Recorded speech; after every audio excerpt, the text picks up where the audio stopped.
পুনৰ বিবাহপাশত আবদ্ধ হ'বলৈ ওলাইছে আমাৰ সকলোৰে মৰমৰ জানমণি অৰ্থাৎ অভিনেত্ৰী শ্যামন্তিকা শৰ্মা। হয় বন্ধু বান্ধৱীসকল, জানমণিৰ বিয়াক লৈ অনুৰাগীৰ মাজত উৎকণ্ঠা। এই খবৰে এতিয়া অনুৰাগীসকলৰ মাজত লাভ কৰিছে বিশেষ চৰ্চা আৰু অভিনেত্ৰীগৰাকীক সামাজিক মাধ্যমত বিয়াৰ শুভেচ্ছাৰে উপচাই পেলোৱা দেখা গৈছে।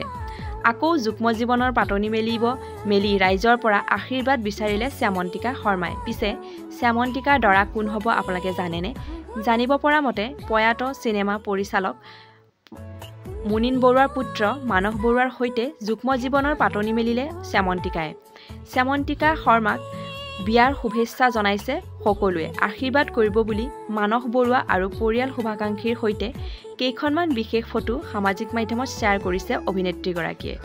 শীৰ্ষক কেপশ্যনেৰে ফটোকেইখন পোষ্ট কৰিছে শ্যামন্তিকাই আৰু অভিনেত্ৰীগৰাকীৰ এই বিশেষ পোষ্টটোৰ পিছতেই যুগ্ম জীৱনৰ বাবে সকলোৱে জনাইছে শুভেচ্ছা আৰু লগতে বিশেষকৈ বহুতো অভিনেত্ৰীয়ে অভিনেত্ৰীগৰাকীক বৈবাহিক জীৱনৰ বহুতো শুভকামনা জ্ঞাপন কৰিছে আৰু সকলো এই মতামতবোৰৰ এই ৰিপ্লাই দিয়া দেখা গৈছে অভিনেত্ৰীগৰাকীক। আমাৰ চেনেলৰ তৰফৰ পৰা অভিনেত্ৰীগৰাকীলৈ যুগ্ম জীৱনৰ বহুত শুভকামনা জ্ঞাপন কৰিলোঁ।